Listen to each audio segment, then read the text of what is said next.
Hi ನಮಸ್ಕಾರ, ಕವನ ಸಂಚಿಕೆ ಸ್ವಾಗತ. ನಾನು ಪ್ರಸಾದ್.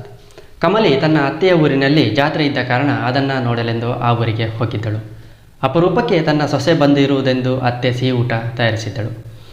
ಊಟ ಮಾಡುವಾಗ ನಾಚಿಕೆಯಿಂದ ಪಾಯಸ ಬಡಿಸಿದಾಗ ಬೇಡವೆಂದು ಕೈ ಹಿಡಿದಳು. ಸೌಟಿನಿಂದ 2-3 ಹನಿ ಪಾಯಸ ಕೈ ಮೇಲೆ ಬಿದ್ದಿತ್ತು. ಅದನ್ನು ನೆಕ್ಕಿದಳು. ಪಾಯಸ ತುಂಬ ಚೆನ್ನಾಗಿತ್ತು. 2ನೇ ಸಲ ಬಡಿಸ್ತಾರೆಂದು ಕಾದಳು. ಮೊದಲೇ ಬೇಡವೆಂದ ಕಾರಣ ಮತ್ತೆ ಪಾಯಸ ಬಡಿಸಲಿಲ್ಲ. ಅರ್ಧರಾತ್ರಿಯಲ್ಲಿ ಪಾಯಸ ತಿನ್ನುವ ಆಸೆಯಾಗಿ ಕಮಲಿ ಅಡಿಗೆ ಮನೆ ಹೊಕ್ಕಿ ನೋಡಿದಳು. ಅಟ್ಟದ ಮೇಲೆ ಪಾತ್ರೆ ತುಂಬ ಪಾಯಸ ಇತ್ತು. ಆದರೆ ಅದನ್ನು ತೆಗೆದುಕೊಳ್ಳುವಾಗ ಪಾತ್ರೆಯಿಂದ ತನ್ನ ತಲೆಯ ಮೇಲಿಂದ ಪಾದದವರೆಗೂ ಪಾಯಸ ಸುರಿದು ಹೋಯಿತು. ಸೀರೆಯೆಲ್ಲ ಪಾಯಸವಾಗಿ ಹೋಯಿತು. ದಿಕ್ಕು ತೋಚದೆ ಹಾಗೆ ನಿಂತು ಬಿಟ್ಟಳು. ಹಾಸಿಗೆ ಹೊಲಿಸಲೆಂದು ಹತ್ತಿಯನ್ನು ತಂದು ಅಲ್ಲಿಟ್ಟಿದ್ದರು.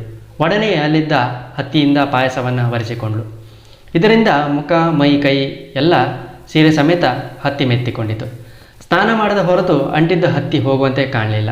ಕೂಡಲೇ ಒಂದು ಉಪಾಯ ಆಕೆಗೆ ಹೊಳಿತು. ಅಲ್ಲಿದ್ದ ಹತ್ತಿಯನ್ನು ಚೆನ್ನಾಗಿ ದೇಹಕ್ಕೆಲ್ಲ ಮೆತ್ತಿಕೊಂಡಳು.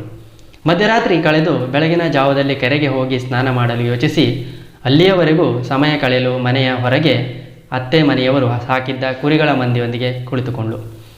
ಹೋಗಿ ಸ್ವಲ್ಪ ಹೊತ್ತಿನ ನಂತರ ಕಳ್ಳನೊಬ್ಬ ಕುರಿಯನ್ನು ಕದಿಯಲೆಂದು ಬಂದು ಹತ್ತಿ ಮೆತ್ತಿಕೊಂಡಿದ್ದ ಕತ್ತಲಿನಲ್ಲಿ ಕುಳಿತಿದ್ದ ಕಮಲಿಯನ್ನು ಕುರಿಯೆಂದು ಹೊತ್ತಿಕೊಂಡು ಹೊರಟನು.